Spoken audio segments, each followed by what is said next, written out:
Welcome to the 3Haunted podcast, where we bring you all things horror, supernatural, folklore, mythology, and all things that go bump in the night. This is your co-host, Ashley Lunar Goddess, Gorilla Girl filmmaker and horror-loving cinephile. I'm your co-host, John Thomas, paranormal investigator, super smartass, and film lover extraordinaire.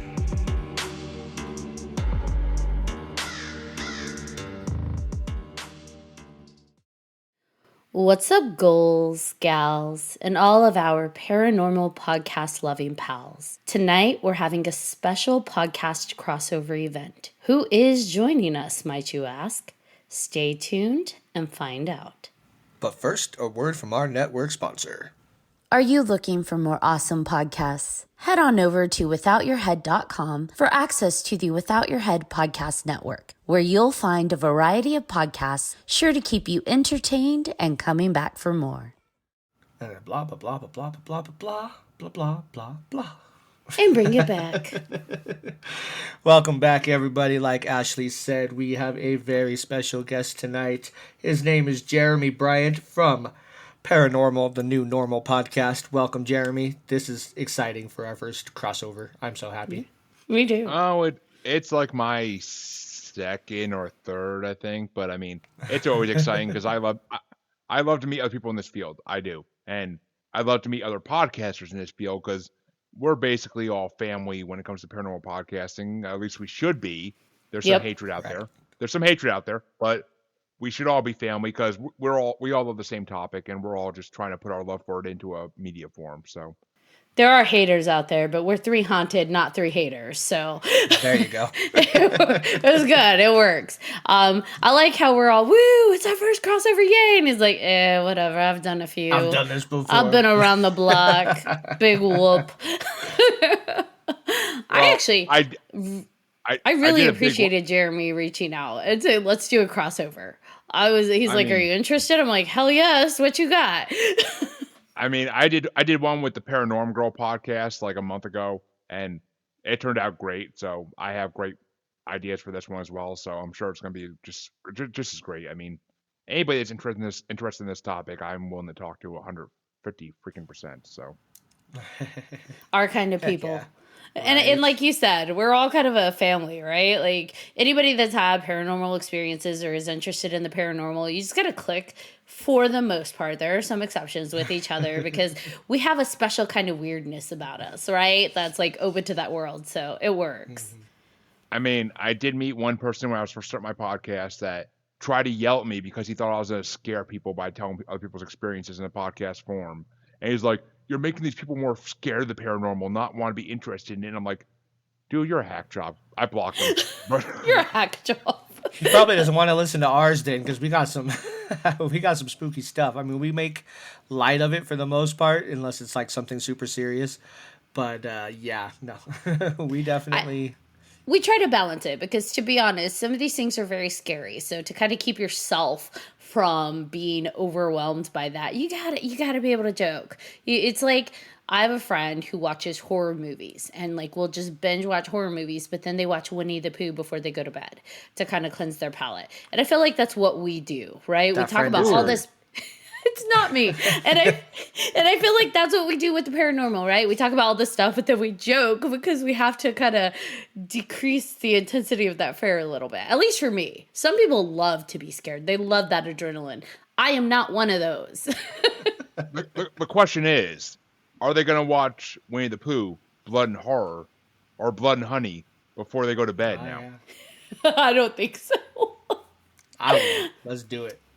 I feel like what would be your palate cleanser though? Like if you're on a horror binge fest, you're like, I gotta calm the nerves and cleanse it out. What would be your thing that you cleanse it with? Like if you had to watch something else to calm you. South Park or Futurama, easy. South Park's good.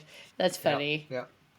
Mine would probably be The Office, just because I watch The Office a lot. But I watched it once. I don't know if I can rewatch it. I mean, it's good. It's great. It's great. Don't get me wrong. I'm not gonna hate on it, like Friends. Right. But I mean, the Office is great. I love it. But it's just not rewatchable in my mind. There's so many other better things I'd rather watch out there. I feel like my palate cleanser would be Step Brothers. So Ooh, that's a good one. Did you touch my drums? You put your nuts on my. You put your ball sack on my drums.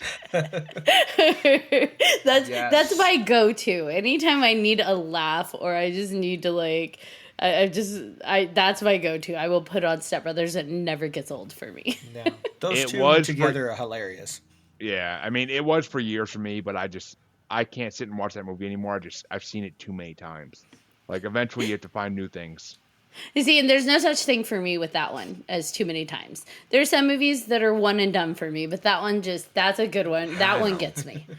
But I used to have cable when that came out. So I used to watch it on originally HBO or Cinemax, and then I used to watch it on FX like constantly. So now that I don't have cable, I'm not gonna watch that. I'm gonna find other things to watch, like on streaming services. Like I mean, hell, I'll put on freaking Moon Knight or WandaVision to freaking do that now. Yeah. I want to say Scarlet Witch, but I'm like, that's not the name of the show. Come on.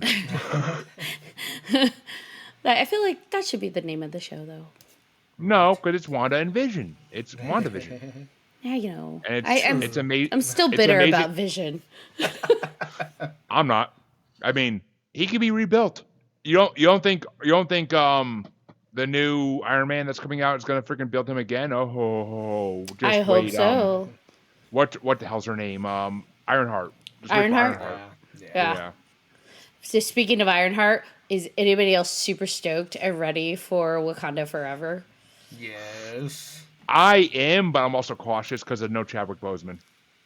Yeah, I know, but like, I'm curious to see how they continue that storyline on. I'm one of the fans, one of the team that likes that they didn't continue him on and just replace him with a different actor. I like that they are going a different route with the storyline versus, well, not Chadwick, here's a new guy, but he's playing the same character, T'Challa. Like, no, I'm really glad they didn't do that.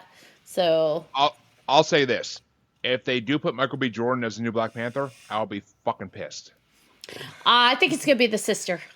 Yeah. I think it's going to be Siri. If they follow the comic books, that's how it should be. But if they bring back Michael B. Jordan and they say, "Oh, you didn't see him die. Welcome to the movies. You didn't see him die in real life." So, I mean, if they do that, I am going to be furious because he ruined Fantastic Four for me, and I will fucking hate if they bring him back. I think it's going to be Siri because the mom in the trailer, when she's giving her speech, she says she lost her whole family. You know, Siri didn't die. So I feel like they're setting it up some way. But we'll see. We'll see. That's in November. So, like, it's not too far off. Maybe we'll have to circle back and talk about what we thought about it. We are totally not talking about paranormal, but I love this. We're not, yes, exactly. It's kind of funny, too, because I was thinking, first crossover, I was thinking of all the X-Men cartoons in the morning, or like Saturday mornings when they had them on. They were like, the this crossover event. And I'm like, fuck yeah, let's do that. But I loved the comic books with all the crossover events, like the new ones that they do. They've got like out the Batman crossover with the Ninja Turtles, and I'm like, that's fucking awesome. No idea how that makes sense, but I love it. I'll say this fast, otherwise we're gonna get down a wormhole. But I do love the DC Looney Tunes crossovers in the comic book. I haven't seen that. No, I haven't even seen that. That's crazy. They did I think it was like Joker and Daffy Duck, and like Lobo and Marvin the Martian. Nice. Oh my god, I need to find these. Yes, they're out there. They're DC one shots because Warner Brothers owns all the characters, so they can do it. Yep.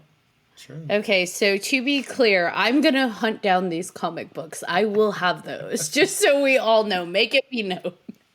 I mean, I'm pretty sure they're not like the original Civil War event in comic books. They're pretty easy to find.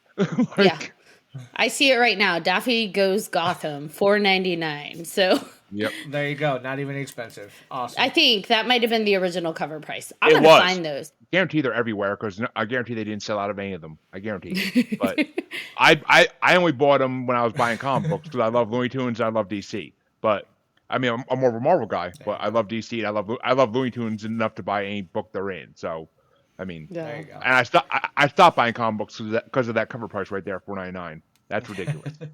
So that's why I stopped buying comic books. But fair. Okay, I have to know before we shift back to paranormal. Favorite DC villain, favorite Marvel villain. Gotta know, because you know I'm a villains girl. I'm a villains girl through and through. So, favorite DC villain, favorite Marvel villain. Too bad I couldn't meet you 10 years ago. But I will say favorite DC villain. Oh, that's a tough one. I mean, I the know. go-to is Joker, but no. I mean, oh my God, I can't even think. All right. Actually, no. Favorite DC villain, Deathstroke. Pretty damn easy. Oh, There okay. we go. Because I love everything he's done with. I mean, I love Joker, and I love Joker in like the Killing Joke. Like, to me, that's Yes. Joker at his prime. Like killing Robin. They just did it on Titans last season, but Yep. killing Robin and straight up like paralyzing Barbara Gordon Batgirl. Like, that's Joker. That's extreme villain to me. That speaks of villainy. But Deathstroke is so unique in the way he always gets the kill or the injury he wants to get on people. Like, nothing ever happens unless he plans it out 5,000 miles ahead of time. I mean, I could have said Lobo too, but Lobo is too much of a Joker to really be a villain. Like, he's more like Wolverine. He just wants to have a good time and drink some beers. And I think, didn't they just cast Esai Morales as Deathstroke for Titans? Well, it was, what's his name at the end of Justice League? Yeah, I think for Titans, they've cast Esai Morales to be Deathstroke, so that should be interesting. He was in the last season, wasn't he? If I'm not mistaken. Yeah, I don't know. I I'm thought not that they caught up. just announced him, but I don't know. All right, I could be wrong. It could be the next season coming out, but Yeah, I mean, I think so. and yeah, it was Joe Manganiello in the end of Justice League who played Yep. Deathstroke, and like I loved when like Lex Luthor met him in the yacht, and like they're talking about like forming the Injustice League. Like, that could have led to so many great things, but once again, Warner Brothers sucks balls at making movies for DC. And I mean, supposedly they just hired their Kevin Feige, which I goddamn hope so. But Marvel villain at the end of the day, though. God, there's so many good ones. I mean, I could easily go for Apocalypse, or I could easily go for Mr. Sinister, because I'm an X-Men guy at heart, and I love X-Men to the end of my days. Same. But the best Marvel villain, because he literally ended the universe, ended the multiverse, and brought everything into one world that he wanted, is Doctor Doom. Oh, that's good. If they do Doctor Doom right in the Phase 6, wherever the hell the Fantastic Four is coming out in, like, Phase 52. no, it's Phase kidding. 6. Fantastic Four will open up Phase 6. They announced, but Okay. Yeah. and, I hope but they they're not do doing it the- justice, because Fantastic Four has not been done well, in my opinion. I disagree. I love the first one they did, and I love Rise of the Yeah. Silver Surfer minus Galactus. Yeah, they messed him up. I Yeah, pissed about how they did messed that up. Galactus in that. But I love the Silver Surfer in that movie because they did him perfectly. Yeah. Doug Jones, I think it was, gets all my money. But Doctor Doom is just the epitome of villainy. Like, he caused a war between Wakanda and Atlantis because he opened his mouth just to say a few things. Because Namor's a little bitch and can get influenced to do anything. But, so yeah, Doctor Doom is the ultimate villain, and if they do him right, they can make him the Marvel villain for 20 phases to come. If they have him in the background talking to every other villain, dealing in deals. For sure. I love Doctor Doom. It should be him. I mean, Mr. Sinister's a close second, though, because he has manipulated so much stuff in the X-Men universe for years that it's scary. Yeah. And when they showed that briefcase at the end of New Mutants that says Essex Corporation, I was like, oh, you bitches. The last freaking movie I ever made remember by that. Fox. And you then bring him in? Like, he should have been the main villain from the first movie. Yes. He runs villains. Like, he runs a team of villains. Like, Runs god the damn it. villains. All right, what about you, John? That's hard. I'm gonna go the easy way out and say Joker for DC just because. And yeah, Mr. Sinister I think is definitely up there for me. I'm a big X-Men person too, and I know he's definitely fucked some shit up. So. All right, well, we could do a whole episode on X-Men eventually, but 100%. But first question on that one is, who played the best Joker? And there's only one right answer. If you say it wrong, I will tell you. Oh my gosh. I don't know. I like them all in their own little ways. I'm still, when you want to go serious, I don't know. I'm still a Nicholson fan. Sorry. Oh, you chose the ultimate wrong answer, but I know Heath It's Ledger the is good, ultimate but wrong yeah. answer. No, I didn't like. I thought Heath Ledger was dark, but for me, I'm true to the I'm more true to the like comics and the TV show, like back in the day, the cartoons, and I don't think Heath carried that vibe. He Right. was a different kind of Joker. He was a Yeah. reimagining of Joker, but I don't think he was yes, Joker as written. yes, yes. So Mark fucking Hamill, the best Joker ever. Absolutely. Yes. And Absolutely. and and and two, if you want live action, the Joker on Gotham. The Joker okay, on Gotham. Yeah, he did good. The kid from Shameless. Yeah, he did good. Cameron Monaghan. He played Yeah. a Catholic alcoholic father son, and he played one of the best Jedi versions I've ever seen. Yeah. Yeah. I think my favorite DC villain is Bane. I'm There going you go. Bane. Bane's a bitch. No, he's not. Yes, Not he if is. like for me, I followed like his comic story, and I don't think Me he was a too. bitch. I liked him. He needs chemicals to be a good villain. He needs chemicals. If you need any adjective to be a good villain besides just your natural self, you're not a good villain. He needs That's why chemicals, but I feel like he was the most honest. This is gonna sound totally oxymoron. He was the most honest villain out there because he follows his own rules. He follows his own Bane rules. Like he hates and hates everything that was forced upon him. I mean, come on, look at his origin. Like he grew up in a prison as a kid, and he carried a shank inside of a teddy bear. Like if that's not like pretty fucking rockin' cool, that's badass to me. And then he grows up and he's the first, like he's the only person to break the bat at that point. Like he breaks Batman's back and then just like walks away like no big deal. And then he teams up with whoever. Like he's not got this fake villain honor code where it's like I only work with villains. He's like, I'll work with Batman to get this shit off the street, but then back to fuck you, Batman. Bye. I don't know. I liked him. I liked him a lot. I don't consider Bane a villain. I consider I him do. Anti-hero, like Punisher or one of those, or Wolverine, like because he helped Batman defeat a villain who's trying to take over an orphanage, because that to me tells me that Bane's a good person. But does any hero have a soft spot though? Joker's is Harley. He tries to kill her, but he also doesn't like anybody else trying to kill her. Same thing with Poison Ivy when she teamed up with Harley Quinn and they had their little sirens of Gotham or whatever. Like they all have their moments where they are doing things that are not quite like ultimate villain, and they have like this moral relativism that or like they work with who they work with. I'll get to my man here because Joker is the truest definition of a villain. He does nothing but for himself. Anything he does is for him, and if he'll join a team of villains, but at the end of the day, he'll fuck them all over just to get what he wants. Joker is the ultimate villain in DC. I mean, I don't even remember who the fuck I said at this point, but Joker is the main. Oh no, wait a minute. I said Deathstroke, which Deathstroke is a villain because he works for money and he hurts people because of that. That's all he wants is to work for money, but which is a true villain too because they just want to do bad things to get paid. But Joker is the truest villain. But I think we can all agree, though. I think we could all three of us agree, no matter what we like about or who we choose as our villains, the villains by far are the best written characters in any of the universes. So you have had a paranormal investigation done on your house, right? Yes, I have. Back in December of 2021. Holy cow, so that was recent. I just bought this house in November, so yeah. Wow. So, like, I have so many questions. Like, how does that come about? Like, how much activity did you experience before you thought I need to have an investigation? Let me start at the beginning of this, basically. So, I bought this house September 30th, 2021. That's when I signed my soul over and signed the deed and everything. Because you basically are signing your soul over when you buy a house because you just sign like 50 documents.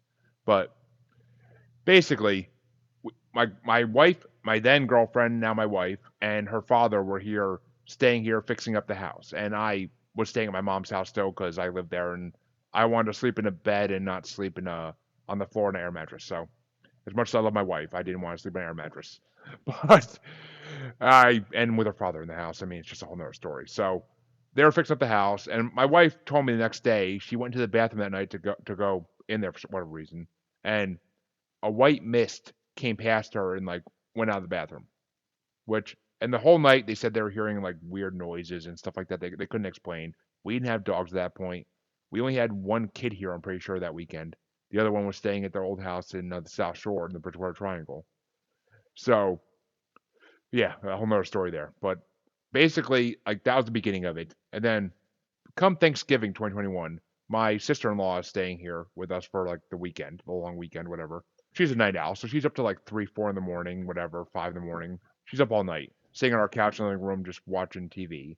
And she says she saw a shadow person walk from our hallway, which is right outside that door, into the kitchen, and then they would walk back and forth between the kitchen and the hallway, and it would stare in the hallway and stare at her. And she also went to the kitchen at one point during the night, and there's a door in the kitchen that goes out to the garage basement.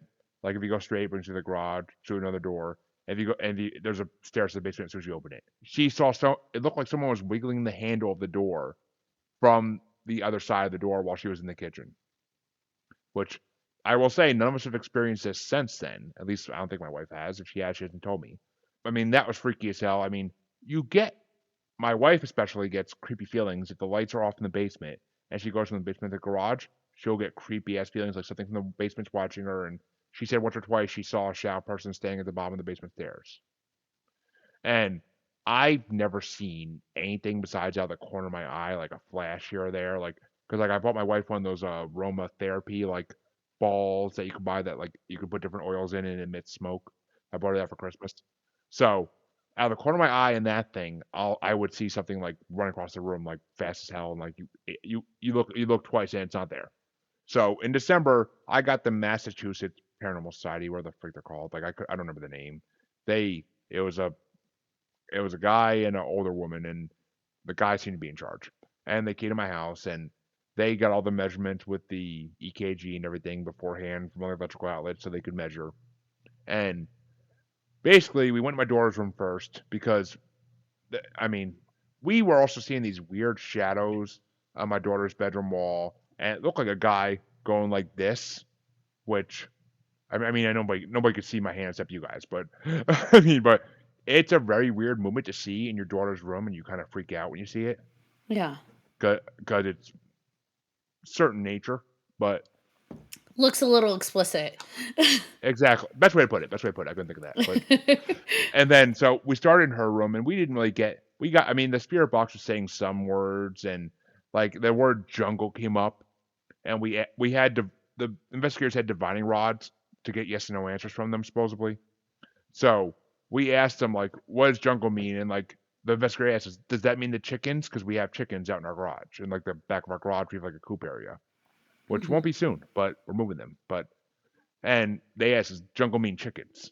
And they supposedly said yes. They moved the divine rods for yes. So nothing really much developed in my daughter's room. So we went to my son's room, which is actually the next room right over here next to my room. It's just me and the two investigators, and there are lights off. The room's dark except for the lights they have to shoot their video with. And that's when things got a little weird. Because like they asked them, like, are you here to watch over the kids? And the Vine Rod said yes, because they never had any kids of their own. We believe it's just, well, to jump to the end here for a second, we believe it's the original owners of the house the couple who built the house. We believe they're the ones that are here and are still residing here. Both of them, we think, we're not sure. We think it's both of them because we've seen in white mist and we've seen a shadow person. But basically, in my son's room, we were asking them about different questions, and the EKG, like literally, the investigator thought his EKG was broken. That like he bought a new one, he thought it didn't work at all until he came to my house because he asked them like, "Can you make my EKG light up? Like, can you make my machine light up?" And it went to red. Like, I don't know if you've seen EKGs before, but it went to red. The power that these spirits have was enough to make it go all the way up. And they asked him, like, I was talking to them about everything I'd done to the house since I bought it, like I completely updated the electrical system because it was a 120 volt instead of a 200 volt. And I updated a lot of stuff in this house when I had to first buy it because there was nothing, it had to be or I couldn't move in. So I asked the spirits, I'm like, do you like what I've done to the house since I bought it? And all of a sudden, my back goes ice cold, and I hear in my right ear. Well, wait a minute. In my right. Where the fuck was it? Right ear. Yeah, I think it was right ear. But I hear, "Thank you." Whoa. At that point, my back is ice cold. All the hairs on my arms are standing up, and I'm just like, like my brain like couldn't like I came out of the room. My wife's like, then girlfriend was like, "Are you okay?" I'm like, "Yeah, why?" She's like, "You look like you were crying." I'm like, "I don't think I was, but it's highly possible what just happened. It's highly freaking possible it just happened naturally and I couldn't control it." But I mean, like, I always believed in ghosts like since a young age, but I never had any experiences because I grew up in houses that were brand new built when I was born and or brand new built when I was 2 years old, and like they weren't on tainted land or anything, so we never had any experience with hauntings when I was growing up. So like this is my first real experience with actually having a spirit say something to me, and I know it was a spirit because nobody else in the room talked. No, none of the two investigators in the room heard anything but me. I'm the only person who heard anything, and the look of my and they took pictures at that point too of like, and I swear to God, I was standing right there, and my arm was like this, and in between my armpit and my arm, there's a face in those pictures. I swear to freaking God, I've shown it to people. Some people see it, some people don't, but I saw a face between those arms. What kind of face did you see? It's really, really hard to tell. Like you can see the outline of a face. Like you can see the nose, you can see the mouth, but you can't tell what it is. Like because they had like purple lights and everything flashing in the room Yeah, too, yeah, with yeah. like, so you can't see what the hell face it is. But It was dark, but you could see there was some kind of face there. I'm pretty sure I have the email still, but I gotta find that picture because I'm pretty sure I have it still. I mean, I think I deleted off I lost my phone I had at the time since then. I lost it while shoveling snow, fun enough, Mm. and I didn't find it for like 3 months, but and then it still worked. It still Oh, worked wow.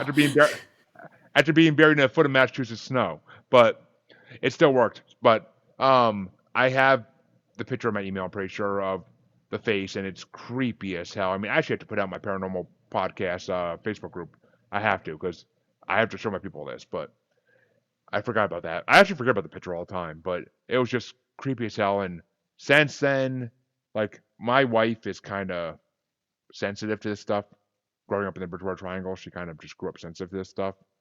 So she will say like the one night we were drinking up late and we were out on our front porch smoking cigarettes and like we were arguing, of course, because you know when you drink you argue. At least in my culture. But she was straight telling me she's like they're not happy with us here anymore. They don't like the way we treat each other. They don't like the way we treat the kids. Which I mean, we treat our kids fine, but whatever. I mean, we yell at them because they need to be on ADD pills, in my opinion. But that's my opinion. And so, and like she pointed towards the doorway where we put like one of those white sliding doors, like where the hallway meets the living room, just for noise control. And she's like, "There's one of them right there right now watching us, and they're not happy with us here. They put up with us at first, but now they're not happy we're here anymore, and they want us out. They want to see who else can live in this house." And I was like, "Yeah, okay, whatever you say." Like not believing her because I was drinking, and I was like, "Yeah, f you, let's go." And like, so I started to go to bed, and I walk into my bedroom, which I'm in now, and as soon as I passed that hallway door, it was like cold chills all down my body. I was like, "Okay, she's not wrong. Holy shit, holy shit." Like it was just like a horrible feeling. It's like, okay, they still are here. They're not going anywhere. And it's funny because I just interviewed someone on my paranormal show who episode won't drop for like at least a month or two, but by the time this podcast releases, who knows? But she has a crossing over prayer in one of the many books she's written, and I kind of want to have it. I want to play it out loud so I can see if it maybe makes a move on. So you said your wife grew up with like paranormal experiences. Did you, or was this your first kind of interaction with paranormal, like experiencing it and seeing it and hearing it for yourself? I grew up as a paranormal lover because of that one book in my elementary school that had Bigfoot and Loch Ness, and then at the end they had a little section about living dinosaurs. But we'll get into that in my show. Trust me, that's one of my favorite topics coming up. But I I never. Besides that, I never grew up with anything really paranormal.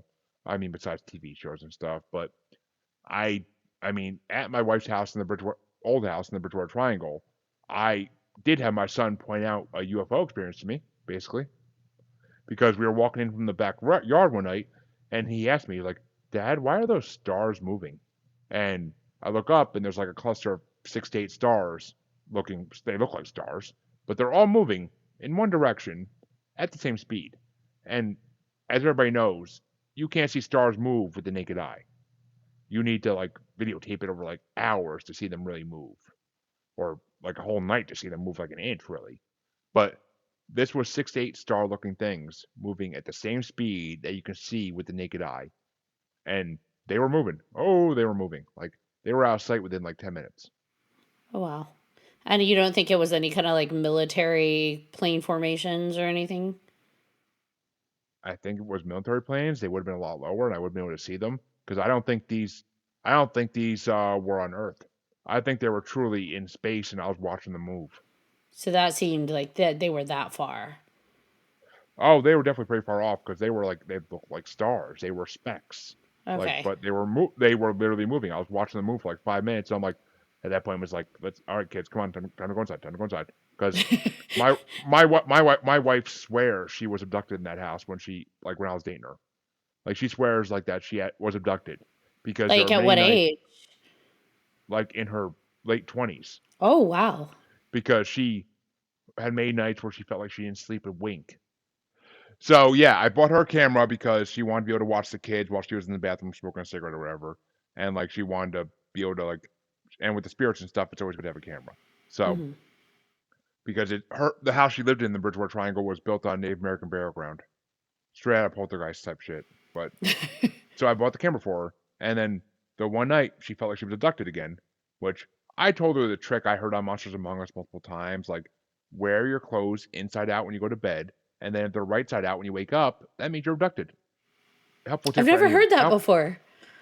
helpful tip for anybody who thinks they've been abducted, because by all logic, aliens are gonna realize you're wearing your clothes inside out. They're gonna think that you're gonna wear them right side out because that's what humans do. So wear them inside out. If you wake up differently, something happened. Either aliens or some weird creep you live next door to. But either way, you should know. So, other than her feeling like she didn't sleep, why did she think it was aliens specifically? What in her was making her think aliens? It's got to be the aliens. Well, one, it's the fucking Bridgewater Triangle, and that is synonymous with aliens. Ah. And and two, she just felt like she's been abducted before because she's watched a lot of documentaries on abductees and stuff, and she felt like she related to everything they were saying. So, but basically, I bought her a camera, and then this one night she felt like she didn't sleep again, so she checked the camera the next morning, and you could see this big hulking, and she lived just to set the scene. She lives in a second story room, so a second floor room. So, and her one window is a straight drop to the deck down the first floor, which nothing can get in that window because you nothing to stand on to get into it. The other window, the garage was beneath it. So like there's a little bit of a roof beneath it, and it's still a second story, but there's a roof beneath it. So she looked at the camera next day, and you can see this big black, big black, completely shadowy figure, like hulking outside the window above the garage, which is where the camera faced. And then after it gets closer and closer to the window, basically, and at that point the camera feed cuts out. And plus, she also has seen orbs floating all around her bedroom on the camera, and then the feed cuts out too after they float around for a while. So, So, do you guys keep this footage? Have you shared it? Like, what do you do with it? um, she lost it because we didn't pay for the pro plan for the camera, Mm. so it was only like you had like 24 hours to view the footage and deleted it. It was good for watching the kids on live feed. That's what it was good for. I mean, if she wanted to be downstairs doing dishes or cleaning or something, and she wanted to be able to keep an eye on the kids if they're watching TV to make sure they're not hurting each other because they're kids. She also told me when I first started dating her, like she would always keep the lights on at night in her room, and I'm like, why don't you turn off the night lights? Like, I mean, like the kids are asleep already, and you're a 27-year-old woman. Why don't you turn off the lights? She's like, oh, you don't want to do that in this room. Oh, God. She's like, you do that in this room, and you're gonna see in that ceiling right there above the bed. You're gonna see what looks like a human head and torso with an arm outstretched, and it looks like he has 3 orbs floating in it. She's like, I've seen it, and both my sisters who have slept in this room before have seen it too. Did you ever test it? Did you try to see if you saw it? I am not one to fuck with anything Native American, so yeah, I'm good. Oh, good. You're like, no thanks. Wow. I've seen poltergeists, and I've heard enough stories about Native American legends and lore that I ain't trying to fuck with no Native American medicine man or evil medicine man or whatever the hell you want to call them. But So, with your house that you had the investigation done on, how long were you in there before she started coming over and experiencing it? none. I literally bought the house so we can move in together with the kids. Ah, okay. So you kind of experienced it together. Yeah, I mean, if it wasn't for her being here, I probably wouldn't experience anything because I used to never think I was sensitive because those who want to see don't see. That's just the way Mhm. it goes. But at least in my story. But I mean, since I've been talking to more psychics and mediums on my podcasts, I think I mean I've been told by multiple people there's a spiritual awakening happening in the world, and for the last I've been told for the last 5 years. 5 years is like the year I've been given more than anything. We've been hearing that too with guests that we've had on, that there's a big spiritual awakening, there's a big thinning of the veil. People are just kind of activating in their own, sensitivities. And so it's interesting. I don't know if that's apocalypse now happening or what, but I mean, it means the apocalypse is coming soon. I don't freaking know, or we're gonna need Ghostbusters soon. I don't know, but basically, since I've been interviewing all these mediums and psychics on my show, every time I interview one, or anytime I interview a highly religious, like Christian or whatever, I get this strange feeling in the middle of my head, and with the one psychic, my back was actually cold the whole interview, and then as soon as we turn off the camera, right to the right of me here, there was a spirit standing next to me. She saw it on the camera actually and sensed it. That sounds familiar. And you felt it before she said anything, right? Yeah, I felt it the whole podcast. It felt like something in the middle of my head was lighting up, and I got the coldest feeling down my back for like this at least half of the show. I mean, we after the camera went off, she ended up like asking me certain questions and everything, and basically came down to like it might be one of my grandfathers, which it was a grandfather I wasn't even close to, so I can't explain that one for the life of me. But whatever. At least you got an answer for yours. Mine, we had a guest on, and she's like, "Yeah, there's somebody in the corner in your room. She's just sitting there. She's watching. You should ask who it is." And I'm like, "Well, can't you do it to find Yeah, out? can't Because you like I ask? tried, and I'm like, nothing happened. Like I didn't get anything. So I was like, I don't know who it was, but Oh, yeah, John, you got a peeping Tom Boyer there, buddy. yeah, no kidding. Yes, yes. But I mean, yeah. So I mean, my that's basically my two experiences wrapped up together between the UFO and the spirits in my house. But Yeah, it sounds like your wife also has had like a ton of experiences. She grew up, you said, in the Bridgewater Triangle, right? Was she like childhood and young adulthood all there? oh, trust me. I mean, it's like she lived in a house when she was younger, and it was previous. They found a ring or something similar buried in the yard, and it belonged to Abigail Adams, John Adams' wife. That's crazy. I mean, she had a horrible childhood. Like her family was not the greatest family, but and according to her in that house, one of their uncles used to always lock her and her sister in the basement, and the basement was full of spirits. I mean, that house is old enough to have John Adams and his wife live in it. So, but that house was full of spirits in the basement, and like he used to leave the lights off in the basement too for them. But she always said they preferred that because if you turn the lights on, you don't want to see what's down there. Oh gosh. Do you find that the kids experience stuff too? Or is it just her that's mostly sensitive?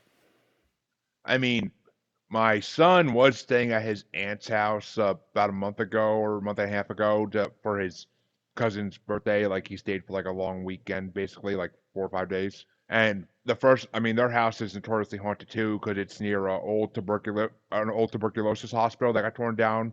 Like there's one in the woods, like maybe less than a mile away because we walked there one time where it was. And their house is notoriously haunted too, and like the swings will swing like, and if you take a video of it, like you'll see like sometimes a spirit on the swing. So when he was falling asleep there, like he said he would see ghosts and stuff, and like he told his aunt that, and like she told us, but they definitely are. I mean, my son did run in the house one time at the house that my wife lived in before ours, and like we came back from shopping or going out to eat or whatever, and he ran in the house for us, and when I came in, he was sitting on the kitchen floor, and I'm like, "What's wrong, buddy?" Like he looked like he saw something. I'm like, "What's wrong?" He's like, "A black cat just ran past me really fast," and like he was like sitting on the ground, like mystified by it, because they only had one cat. So he's pretty like sensitive to other things too, not just like people ghosts, but potentially like spirits in other forms. Potentially. I don't know. That's that. I mean, that's the only experience. I mean, but these are also kids that watched it, like the 2017, 2019 It movies Hmm. with their mom. And my 3-year-old daughter at the time would walk right up to the TV screen and be like, "Pennywise, come out, Pennywise." Oh gosh. No, no. Fearless kids. I mean, my daughter is fearless. My son can be a little bit of a wimp sometimes, but I mean, he still is pretty fearless when it comes to like spirits and stuff like that. Because his mom has he's been watching horror movies with his mom since he was a kid, like since he was like old enough to understand things. So when I first started dating her, I'm like, you should let them watch these movies. But apparently, from what I heard, it was a regular thing in the 80s and 90s to let your kids do that, and now it's. I mean, I wasn't that way. I I didn't see a horror movie until I was like 13, and it was Jason Takes Manhattan, and it scared the shit out of me. And I used to look at my window at night and think that there'd be a hockey mask like looking back at me. But so yeah, I mean, I was never one for horror movies until very recently, like in the last 5 6 years. Like I got into horror movies a little bit, and like I'm on a podcast called Bracket Bastards, and we did a horror comedy bracket, and we did like a Halloween horror franchise bracket. So I had to watch a lot of horror movies for that, but I I still will not watch like Annabelle or The Conjuring or like I don't like spirit shit like in movies. Yeah. I like serial killers and like supernatural serial killers and stuff like that. And like I could do horror comedy because it's funny and like I don't get scared of it anymore, obviously. But it's just I do not like spirit movies because I believe spirits are all too real. I mean, I'm more worried about a spirit coming through than Freddy Krueger, for God's sakes. But Like for sure. I get that. Yeah, I was gonna say we kind of talked about that a little bit before with you, Ashley, about like possession movies and stuff like that. How you kind of would rather watch from somewhere else. For sure. Like I'm not I can't do possession movies. I I just don't think can't. I've ever watched. I mean, I don't think I've ever watched one possession movie in my life. I mean, I've seen, I watched the Exorcist TV series that was on Fox a couple years ago because that was a pretty damn good series. But and like I mean, I've seen Scary Movie too, of course, but but other than that, like I mean, I've never really watched any possession movies. Like I know all the scenes from The Exorcist because I've seen like the clips and stuff on VH1 and whatnot back in like the I love the 80s, I love the 90s days. But Yeah. Yeah, I feel like those movies just hit a little too home in some of my like spidey senses, if that makes sense. Like it puts me on edge in a way that I can't explain other than if there's something in my subconscious that is like there's something real in this and I just can't. Like I can't. on my second paranormal show, Global Strangeness, which is like a discussion show with me and Mhm. my two co-hosts, we did an episode on possessions and exorcisms, and just the amount of exorcisms that have taken place in the world, like since 1980, is Yeah. freaking ridiculous. Like I, I'm not religious. I'm an agnostic. Like I believe there's something out there. I believe there's things out there I don't understand. But I'm not gonna go and say like, oh, I'm Christian, I'm Jewish. Like I'm not gonna go do that because I just don't. I can't fall in line with any church because I hate churches. I hate religion. Like I hate organized religion because I think it's the downfall of humanity since the beginning of time. That's my personal opinion. I don't expect anybody else to feel that way if they don't want to, but that's my Yeah. personal opinion. But there are things out there we can't understand. I don't like to call them demons and angels. I don't like to call them heaven and hell. I like to say divine beings or heavenly beings if I have to, or underworld beings. Like that's why on my show, that's why I call them because same as I don't like the word werewolves. There are certain words I don't like in the paranormal world that I try to avoid because werewolves are not werewolves. They're dogmen, which we'll talk about in my show. But yeah, I mean, so there are definitely spirit things out there that we can't freak with them, we can't fuck with them. Like there's spirits out there. I've heard stories in my shows about a man who saw the devil 3 times, and I believe every damn word he said, every damn word, because the way he told it, he wasn't lying to me. I can tell people are lying to me. He was not lying to me. What made you decide to get a paranormal investigation on your house so quickly? Because you said you signed the papers in November, right? And then you had the investigation in December. Uh September I signed the papers in September, ah, but yeah. end of September, so beginning of October basically. But I just, I mean, I found them online. They didn't charge anything to do it, so I was totally just. I mean, it's free. Why the hell not? And it put my. I thought it would put my. I thought it would put my wife's mind at ease. I never thought a spirit would be talking to me. Now, when they came to do the investigation, were they just coming to prove it, or were they coming to actually like try and get rid of it for you? What was that conversation? I mean, originally I thought they were going to get rid of it, but once they found out it was like a harmless, like old couple spirits who died naturally, they died of. I mean, they died of. Well, I mean, this house had radon in it. Apparently, when I had the home inspection done, the radon levels were like 13 or 14, which is 4 is the average. So 13 Mm-hmm. or 14 is high.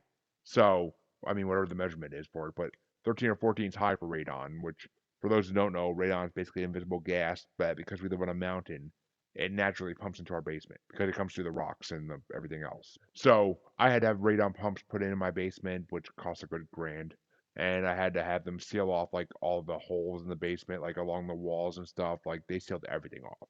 We think the man who originally built the house died of radon poisoning because he died in a nursing home or a hospital with lung damage. And I mean, the wife, we don't know exactly how she died. She died a few years before he did, in a nursing home as well. So that was the craziest part to me because I always believed people haunt where they die. Like I was always a firm believer of that. But as I've been told multiple times since then, that's not true at all. People will haunt where they feel most comfortable. Like people will, like spirits will reside where they feel the most comfortable in life. So they're not like stuck to one spot. That's just where they feel most comfortable. I mean, this married couple built this house in 64 or 68. I forget the exact year. So they lived here for 50, 60 years. Like they lived here for a long, long time. So it makes sense they'd be more comfortable here than anywhere else in the world. Yeah. Wow.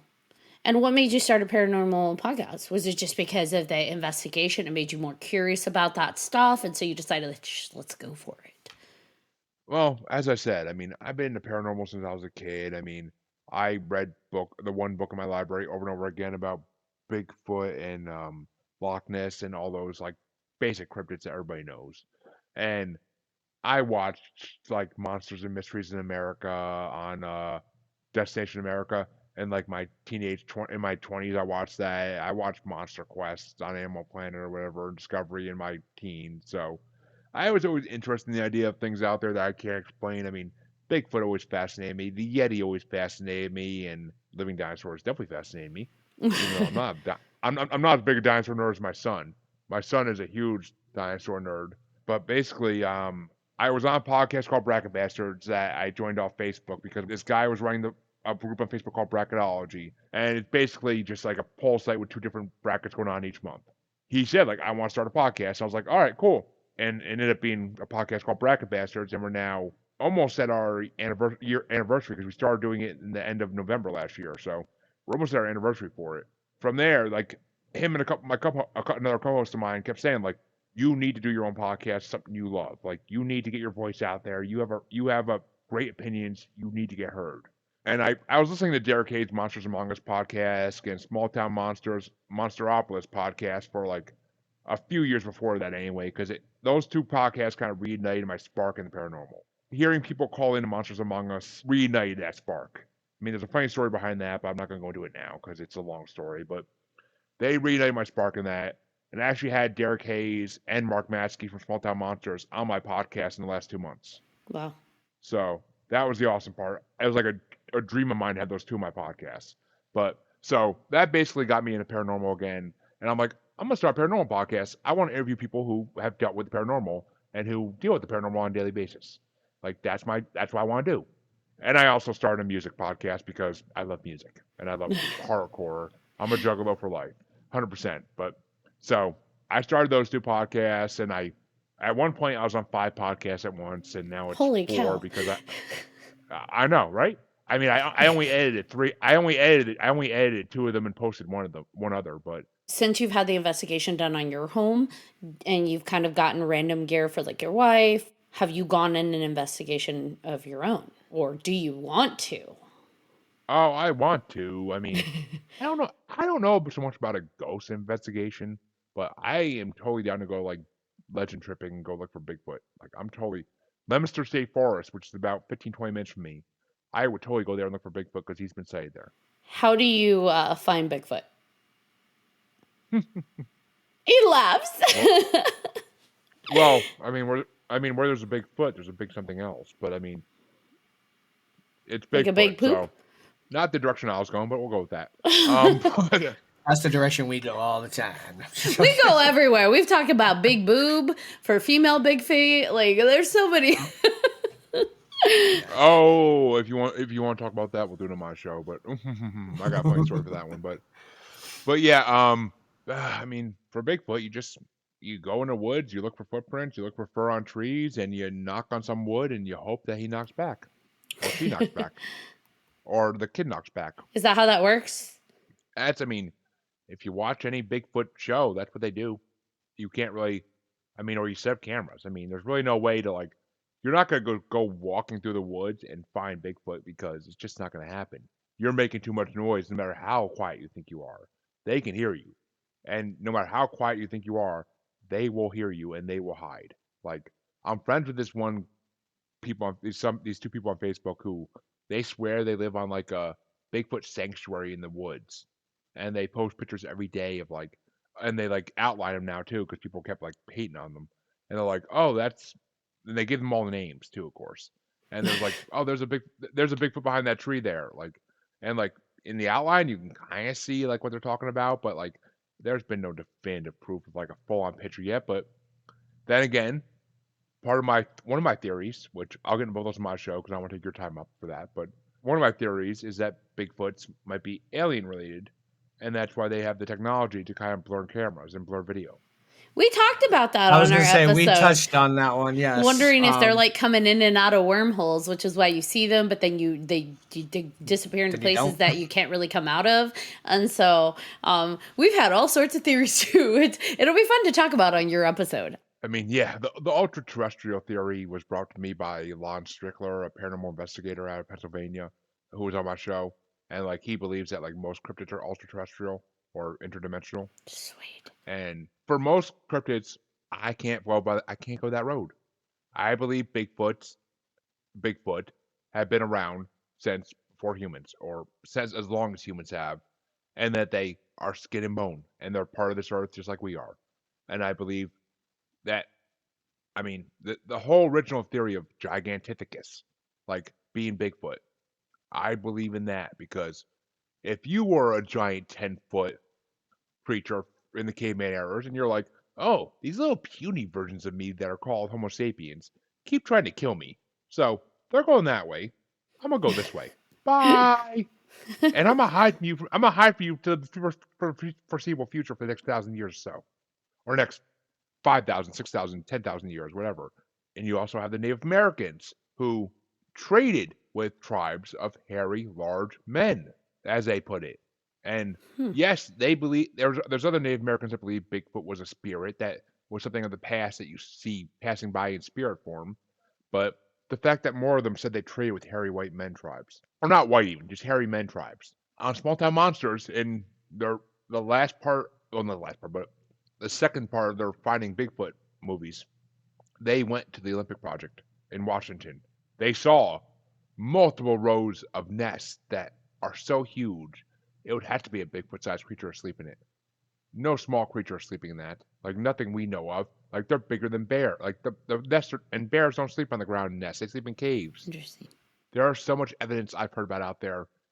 And there's one guest on my show, Marie Mason, who she investigates ghost towns out in the West. And she actually owns property on one. She owns, like, a haunted mine. It's pretty cool. But that episode's definitely recommend. I want to go to a haunted mine. I changed my mind. I don't want to go to a haunted mine.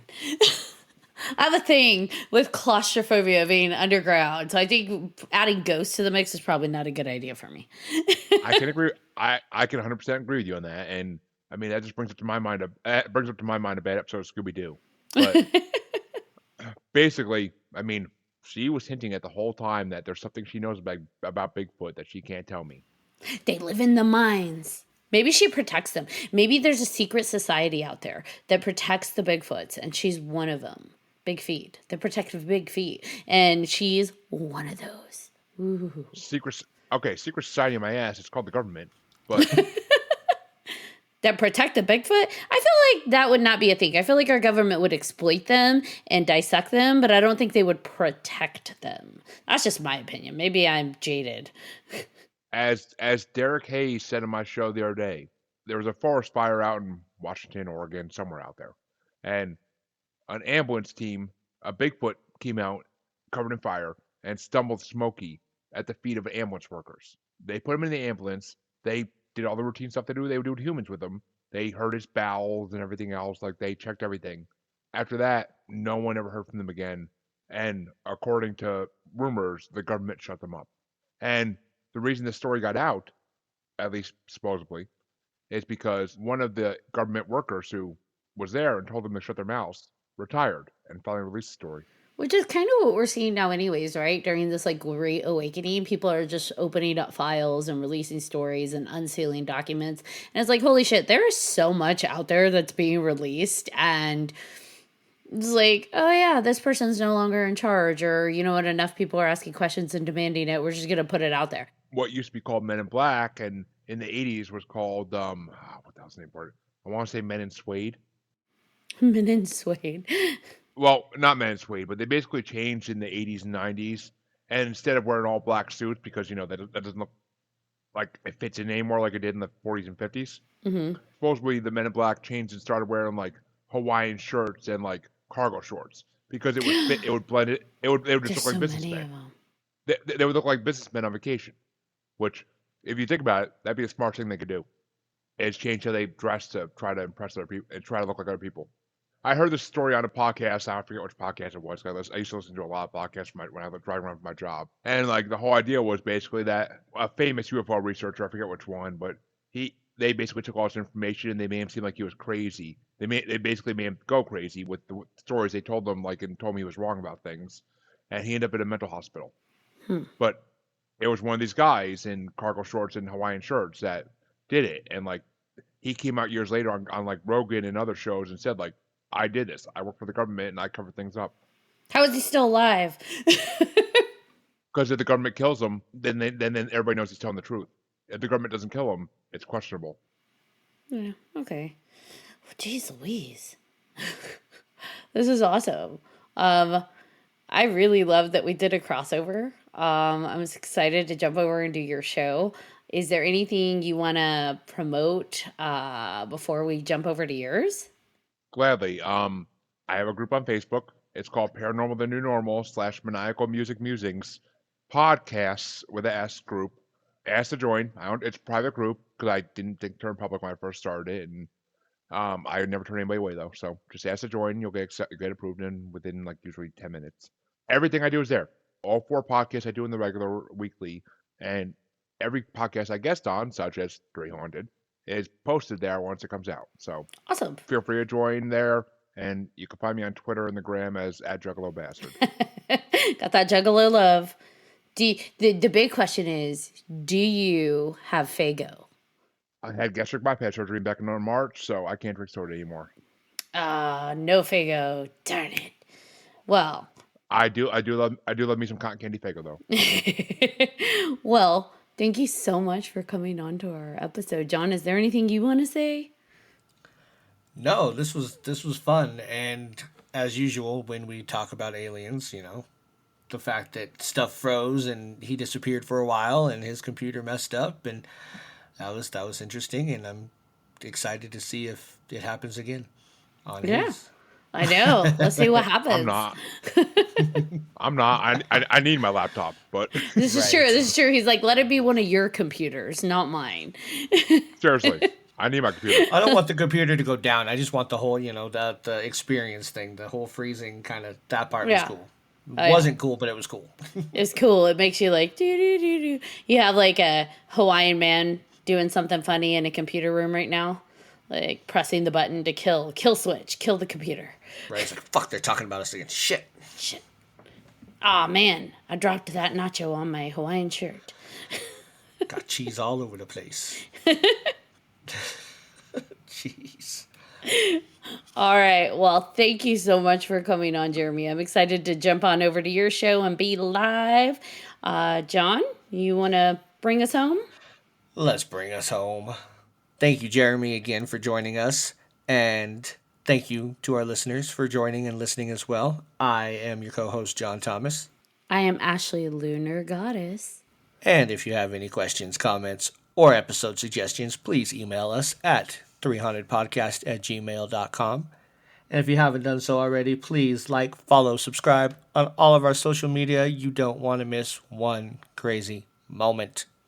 Until next time.